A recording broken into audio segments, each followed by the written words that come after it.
اگر کہا جائے گا کہ ہاں اس اعمال میں ولایت اہل بیت علیہ السلام کی معرفت رکھنے والے نے اعمال بھیجا ہے تو پہلے آسمان کا دروازہ کھلتا ہے اور ہمارا عمل جو ہے پہلے آسمان پہ جاتا ہے. اسی طرح دوسرا آسمان، تیسرا آسمان، اسی طرح عرش تک.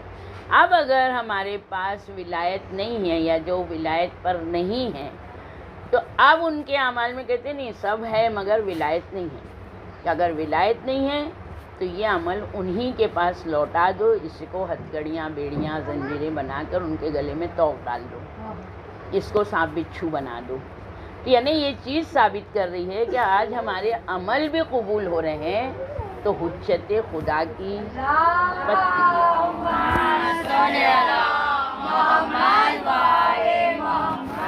اور ہمارے امام ولی نعمت ہیں، نعمتوں کے ولی ہیں. ہر چیز جو ہم کو مہیا ہو رہی ہے وہ صرف اور صرف ہمارے امام کی وجہ سے. آج جمعہ کا دن ہم کو یہ سوچنا ہے، ہم نے دعائیں ندبہ پڑھی تو مولا یہ جمعہ بھی چلا گیا، ہم آپ کے دیدار سے محروم ہیں. کیا ہم میں وہ چیز آئی کہ ہم بے چین رہے سارا دن کہ یہ جمعہ بھی چلا گیا، ہم اپنے آقا و مولا کی زیارت نہیں کر سکے؟ مجلسوں میں جب گریا کریں تو یہی دعا کریں کہ پروردگارا وہ دن جلد لا کہ جب ہمارا امام فضائل امام بیان کریں اور مصائب کربلا بیان کریں. امام کی زبان ہوگی اور ہم بیٹھ کے سنیں گے. امام منبر پر ہوں گے، ہم ان کے پیروں کے پاس ہوں گے. یعنی ہم ایسے انسان بنیں کہ اپنے امام کا زمانہ درک کر سکیں گے، کیونکہ یہ زمانہ پرآشوب ہے. جب کسی نے امام سے کہا تھا کہ مولا آج کافروں کے پاس کتنا ہے، کتنا کافروں کے پاس، مشرکوں کے پاس ہے مولا اور ہم لوگوں کے پاس نہیں ہے، تو اب آپ لوگوں کا زمانہ کب آئے گا جب ہم کو بھی فراوانی ملے گی؟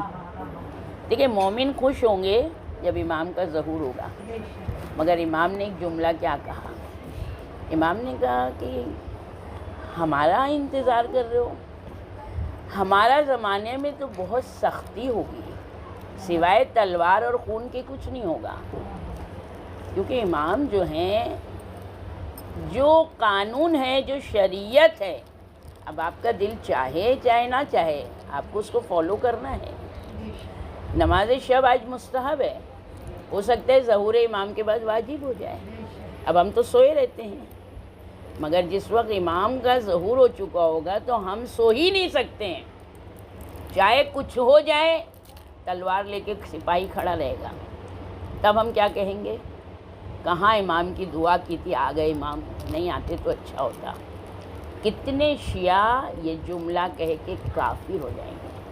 امام کہتے ہیں خوش نصیب ہو، ہمارا زمانہ آئے گا تو بہت سخت ترین زمانہ ہوگا. ہمارا لباس سادہ، ہمارا کھانا سادہ، ہمارا رہن سہن سادہ. وہ زندگی تو ہم لوگوں کو آتی ہی نہیں ہے، ہم نے وہ زندگی جی نہیں ہے، تو پھر ہم کو کس طرح کی زندگی جینا ہے؟ تو یہ چیز ہم کو ہمارے امام بتاتے ہیں. آج خصوصاً چوتھے امام زین العابدین علیہ السلام،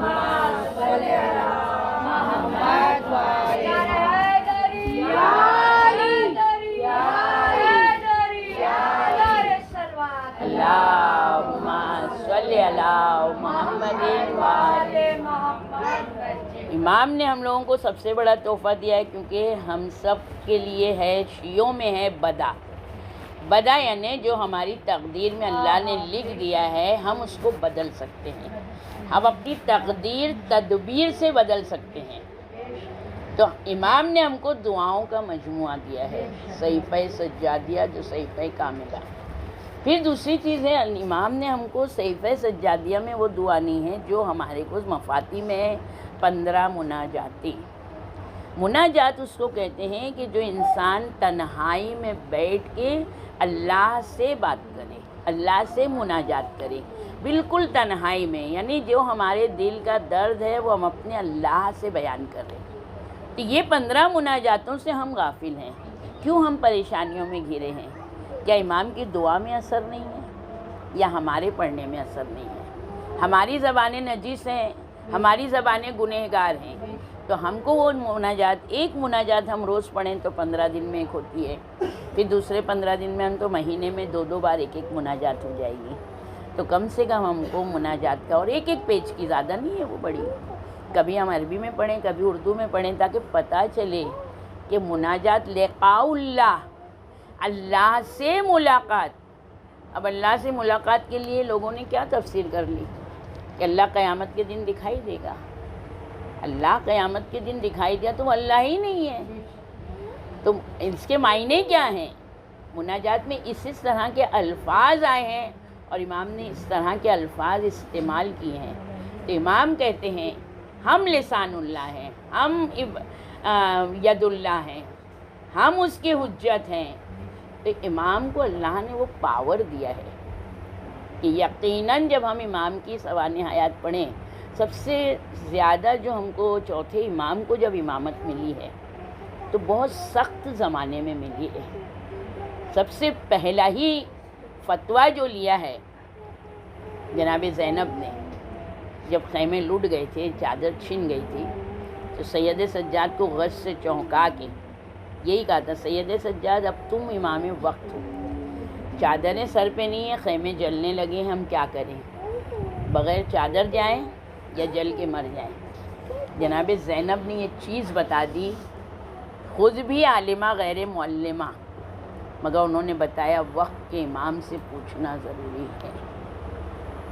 جناب سید سجاد نے کہا پھوپھی اس وقت میں جان بچانا ضروری ہے. جناب زینب کو نہیں پتہ تھا اس فتوے کا، مگر یہ ضروری ہے کہ ہم جو ہمارا امام وقت کہہ رہا ہے اس کے بارے میں جاننے کی کوشش کریں. حدیث مولا کائنات کی، اس کا دین ہی مکمل نہیں جس کے پاس دینی تعلیم نہ ہو اور اس تعلیم پر وہ عمل نہ کرتا ہو. تو ایمان ہم کو سستے میں مل گیا، ہمارے ماں باپ نے ہم کو شیعہ مذہب میں پیدا کر دیا. تو ایمان اتنی سستی چیز نہیں ہے، ایمان کو بڑھانا ہے. ایمان کو جب بڑھے گا تو شاید ایمان سلامت رہ سکتا ہے. تو چوتھے امام اتنا پرعشق زمانہ، دیکھیں بہت سے عابد ہیں، بہت عبادت کرتے ہیں، مگر وہ پرہیزگار نہیں ہیں. وہ یہ نہیں دیکھتے ہیں کہ کھانا کس ٹائپ کا ہے. ہم لوگوں کے مولانا نے کہہ دیا ہم کو اتنے گہرائی میں جاننے کی ضرورت نہیں ہے. آپ کو گہرائی میں جاننے کی ضرورت نہیں ہے تو آپ کو دل کی گہرائی سے امام کی محبت بھی نہیں رہے گی. یہ بھی یاد رکھیں، سب فرضی رہے گا. زبانی جتنے تھے، سب زبانی کربلا میں جتنے یزیدی تھے، سب نے زبان سے اقرار کیا تھا کہ ہاں آپ رسول کے نواسے ہیں، مگر کتنوں نے ساتھ دیا امام حسین. بس یہیں سے سمجھ لیں پیورٹی جو رہے گی تو جو کربلا والوں نے بتائی ہے وہ پیورٹی ہے، مطلق ایمان جس میں ذرا سا بھی ایک قطرے کا بھی اس میں شک نہیں. انہوں نے اپنی جانیں کیسے امام کے لیے قربانی کی. تو ایسے انسان جب ہوں گے جب امام کا ظہور ہوگا انشاءاللہ. امام کا ظہور کے لیے تو ہم کو اس طرح سے راستے ہموار کرنا ہے. چوتھے امام، بہت سے عابد آئے ہیں کعبہ کے پاس، حج کا زمانہ ہے. ان دنوں مکے میں پانی نہیں برس رہا تھا. بڑے بڑے علماء بھی تھے، فقہا بھی تھے، ان کے یہاں کے جید فقی تھے، کچھ 10-12 ہوں گے. تو وہاں پہ حاکم نے کہا کہ بھائی تم لوگ دعا کرو کعبے کے سامنے، کیونکہ کعبے کے سامنے دعا کرنا دعائیں مستجاب ہوتی ہیں. وہ جگہ ہی وہ کعبے کو دیکھنا ہی عبادت ہے. آپ کچھ نہ پڑھیں، خالی کعبے کو سارا دن دیکھتے رہیں، عبادت کا ثواب ہے. اب سارے عابد، زاہد، فقی، علماء سب کھڑے بیٹھے. ان لوگوں نے بہت دیر تک نماز پڑھ کے دعائیں کی کہ بارش ہو جائے، مگر بارش نہیں ہوئی.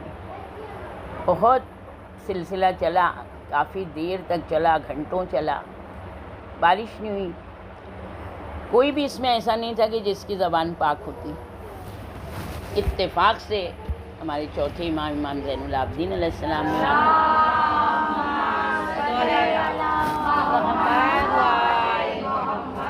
جو پہچانتا تھا امام کو، اس نے اشارہ کیا کہ آپ دعا کریے. اب یا اس نے تن سے کہا ہو اب امام نے کہا پھر تم لوگ سب ہٹ جاؤ یہاں سے، تم لوگ نے دعا کی نا، تو کیوں نہیں ہوئی دعا قبول؟ بھائی ہمارا کام ہے دعا کرنا، پورا کرنا اللہ کا کام ہے۔ جن کے ایمان ناقص ہوتے ہیں وہ یہی اسی طرح سے کہتے ہیں جملے، مگر جس کے ایمان بڑا ہوتا ہے وہ یہی کہے گا میں جو کہوں گا میرا پروردگار پورا کرے گا۔ تو امام کہتے ہیں ٹھیک ہے، تم لوگوں کی دعا قبول نہیں، تم لوگ سب ہٹ جاؤ یہاں سے، کیونکہ اب امام دعا کریں گے اور اگر دعا ہو گئی تو بولے ہم بھی تو بیٹھے تھے، ہم نے آمین کہی تو دعا آپ کی قبول ہوئی۔ امام نے کہا ٹھیک ہے تمہارا کام ہو گیا، اب تم لوگ ہٹ جاؤ سب۔ امام نے 2 رکعت نماز پڑھی، دعا کی۔ ادھر امام کی دعا کا آخری جملہ نہیں پورا ہوا تھا کہ بادل آئے، سب دوڑنے لگے، بارش ہوئی۔ اب یہ سب کہتے ہیں، امام کہتے ہیں کہ تم نے دعا کی تو قبول کیوں نہیں ہوئی؟ تو اللہ جانتا ہے، ہمارا کام تھا دعا کرنا، مگر آپ نے کیا کہہ کے دعا مانگی؟ تو امام نے کہا کہ تم لوگ حج پہ آئے تھے نا؟ کہاں حج پہ آئے تھے، اللہ نے بلایا ہم آئے۔ تو امام نے کہا کہ اللہ نے مجھے بھی بلایا، میں بھی آیا، مگر میں نے اللہ سے کہا پروردگارا تو نے مجھے اپنے گھر بلایا تو میں آیا، تو جو تجھے میرے محبت ہے اس محبت کے حق کی قسم کہ میری اس دعا کو قبول کر لے۔ تو اللہ مجھے چاہتا ہے کیونکہ اس نے مجھے بلایا ہے۔ تو اس طرح سے دعا کرنا چاہیے کہ مولا سید سجاد کا واسطہ ہے، سید سجاد کے حق کا واسطہ ہے کہ ہماری یہ دعا کو مستجاب کر دے۔ ہم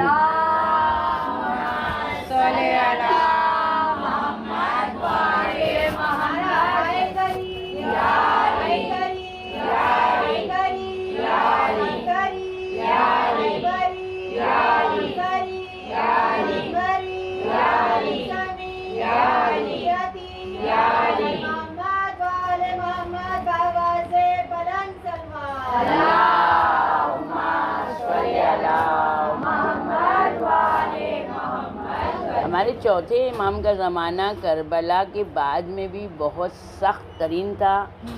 61 ہجری میں امام حسین علیہ السلام کی شہادت ہوئی، 64 ہجری میں یزید واصل جہنم ہوا۔ یہ 3 سال یزید نے امام کے گھر میں امام کسی کنیز سے کیا کہتے تھے وہ امام تک پہنچاتا تھا کہ آپ نے فلاں کنیز سے یہ کیا بات۔ اتنے جاسوس تھے امام کے گھر میں کہ امام کسی سے زبان نہیں ہلا سکتے تھے، امام کچھ کہہ نہیں سکتے تھے۔ یزید نے اتنی زیادہ سختی کی ہوئی تھی، اور یزید کے بعد میں جب عبد الملک بن مروان آیا تو یہ موقع در موقع جو ہے تو امام کی شہادت، امام کے خون سے اپنے آپ کو دور رکھتا تھا۔ تو امام نے اس کے لیے دعا کی تھی کہ اگر تو اسی پہ باقی رہے گا تو تیری حکومت بھی چلے گی اور تیری عمر بھی دراز ہوگی۔ تو 20 سال اس نے حکومت کی ہے عبد الملک بن مروان نے۔ تو ایک مرتبہ حج کا زمانہ ہے، امام آئے ہوئے ہیں، کعبے کے حرم میں ہیں، عبد الملک بن مروان ہے، چونکہ حاکم ہے، چاپلوسی والے اس کے ساتھ پیچھے پیچھے پیچھے پیچھے طواف کر رہے ہیں ساتھ میں۔ امام اپنی جگہ ہے، امام اس کے آگے ہیں کیونکہ بھائی امام ہیں، حجت خدا ہیں۔ عبد الملک بن مروان کے لیے جگہ بنانا پڑتی تھی بڑھے آگے، اور جب چلتے تھے تو خود جگہ ہو جاتی تھی اور امام بڑھتے تھے۔ اس نے دیکھا کہ یہ آگے آگے بڑھ رہے ہیں، کسی سے پوچھا کون ہے؟ تو شاعر کہتا ہے کہ یہ مکہ اور مینا کے بیٹے ہیں، یہ حسین کے بیٹے علی ابن الحسین ہیں۔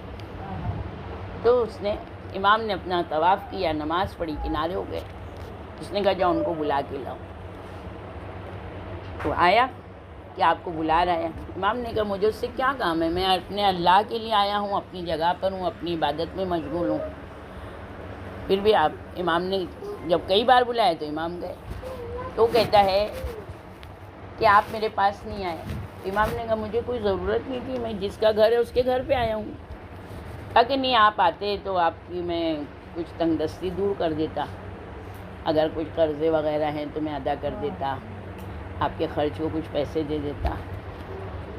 یعنی اس کے بولنے میں طنز تھا۔ سب تو امام کا، سب تو بیت المال کا، امام تیرے کو دیں گے، امام تیرے سے لیں گے نہیں۔ یہ چیز ہم لوگ بھی یاد رکھ لیں، ہم کچھ بھی خرچہ کریں ہماری حیثیت اوقات کچھ نہیں ہے، دیتا ہمارا امام ہے۔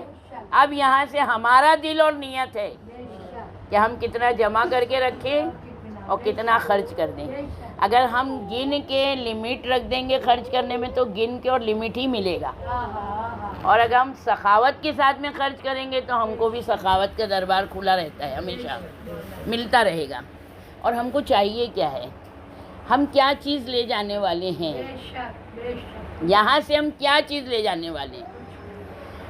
بس یہ جو مجلسیں کریں گے، جو ہم چیریٹی کریں گے، یہی سب ہماری جا رہی ہے. اب جب ہمارے پاس کچھ نہیں ہوگا تو ہمارا کریم ابن کریم امام آ کے یہ کہے گا کہ نہیں، اس نے میری مجلس کی تھی، اس مجلس کی وجہ سے یہ جہنم میں نہیں جا سکتا. تو امام کہتے ہیں کہ تو اپنی دولت پہ ناز کرتا ہے. امام نے ایک مرتبہ اپنی چادر پھیلائی، پروردگارا تیرے خزانے میں میرے لیے کیا ہے بتا دے. کہتے ہیں اتنے سونے چاندی ہیرے جواہر کی امام کی چادر بھر گئی. امام نے کہا دیکھ، میرے پاس خزانے ہیں، الہی خزانے ہیں، مجھے کسی دنیا کے خزانے کی ضرورت نہیں ہے. اور وہ چادر کا سارا امام نے کہا جاؤ فقراء میں بانٹ دو. امام نے اپنے لیے کچھ نہیں رکھا. یہ سخی دادا کے سخی پوتے ہیں. اللہم صلی علی محمد وآل محمد.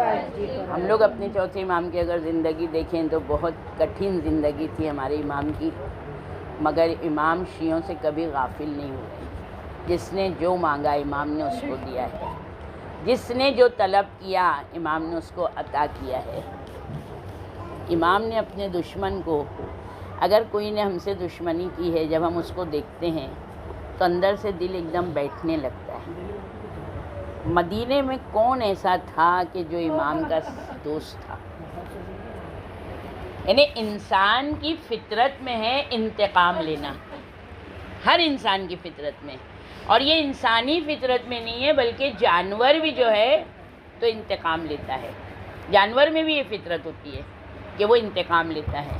یہ نہیں ہے کہ انسان جاندار کی فطرت میں ہے کہ وہ انتقام لیتا ہے. ایک سلوات بھی. اللہم صلی علی محمد وآل محمد. مگر میرا امام وہ ہے کہ مدینے میں ہے، سب امام کو دیکھ رہے ہیں، مگر میرے امام نے دشمن کو بھی اپنے گھر میں پناہ دیے.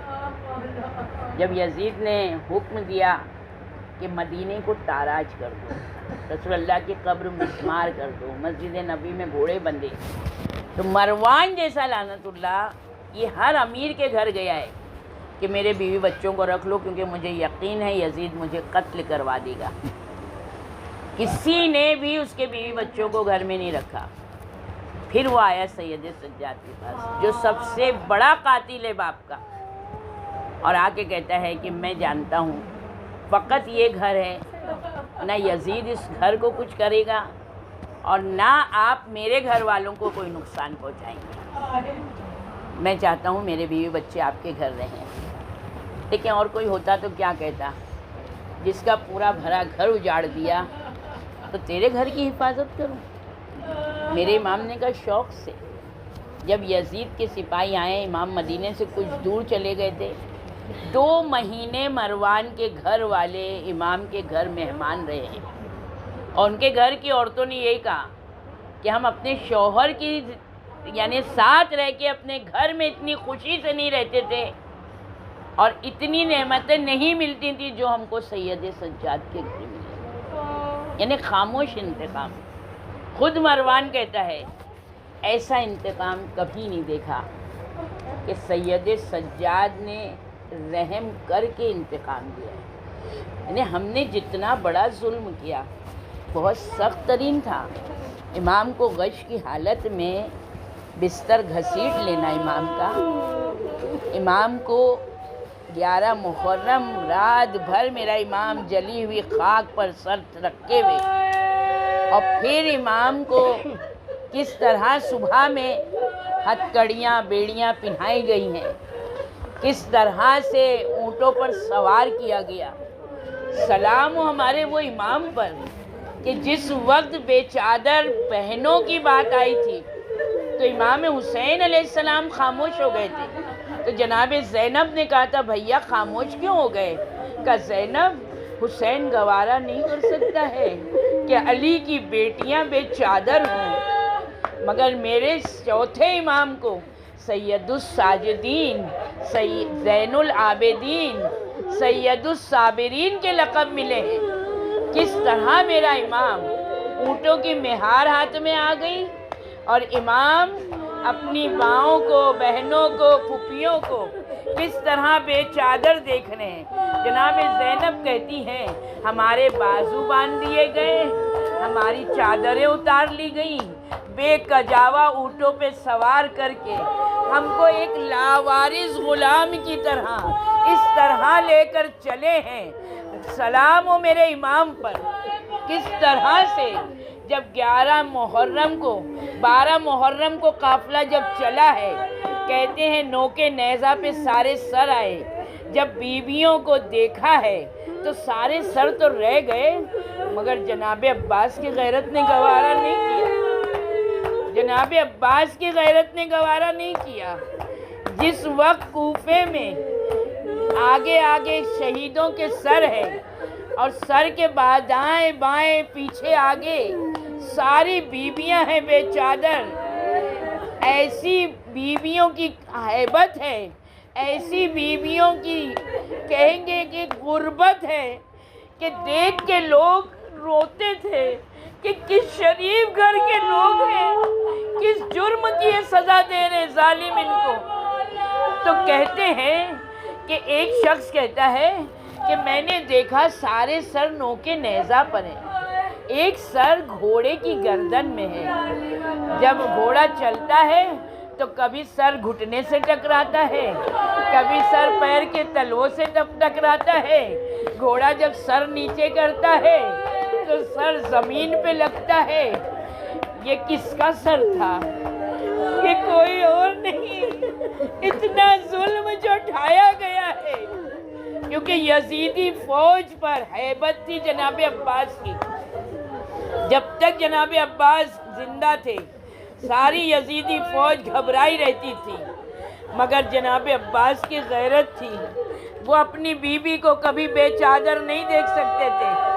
جب امام کو رسول اللہ کے صحابی نے پوچھا تھا کہ آپ کون ہیں؟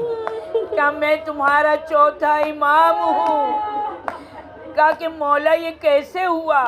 کہا میرے بابا کو کربلا میں عاشور کے دن، ارے بھوکا پیاسا میں عائزہ انصار کے شہید کر دیا، اور پھر ہمارے خیمے لوٹ لیے گئے، خیموں کو جلا دیا گیا، اس کے بعد ہم کو قیدی بنا کے کہتے ہیں کوفے کی ایک ایک گلی میں یہ طرح قافلہ تشہیر کیا گیا ہے ابن زیاد ملعون نے۔ تو صحابی آہستہ سے کہتے ہیں سید سجاد اتنا سب ہو گیا، کیا عباس نے ساتھ نہیں دیا؟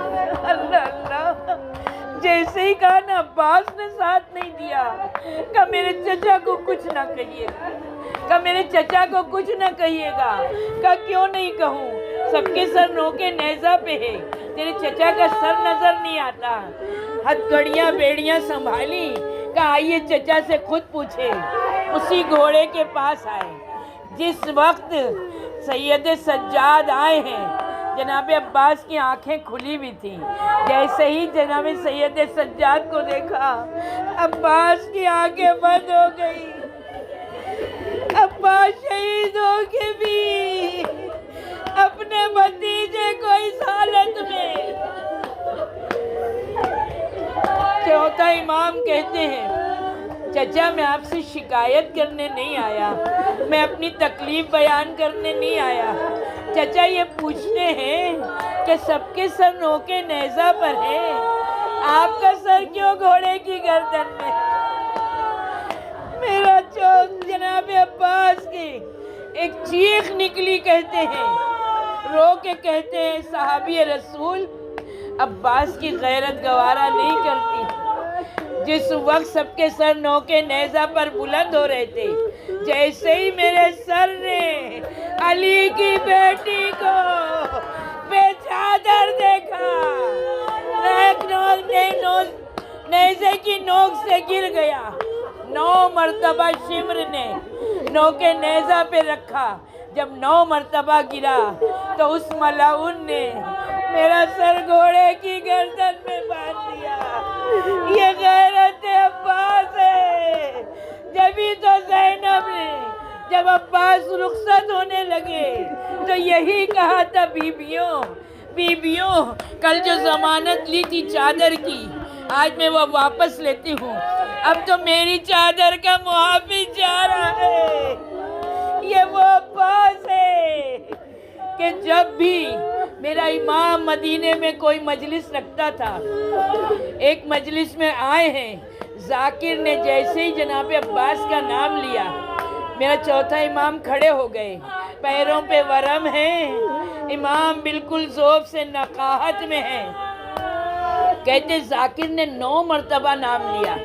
ذاکر دیکھ رہے 9 مرتبہ میرا امام کھڑا ہوا، آہستہ سے کہتے مولا آپ بار بار کب تک کھڑے ہوں گے؟ رو کے کہتے ذاکر جب تک تو میرے چچا کا نام لیتا رہے گا میں ان کے احترام میں کھڑا ہوں گا۔ کہا کیوں مولا؟ کہا میرا چچا وہ ہے جب تک کربلا میں تھا میرے بابا کی کمر سیدھی تھی، میرے پھوپھی کی ڈھارس تھی، میری سکینہ مطمئن تھی۔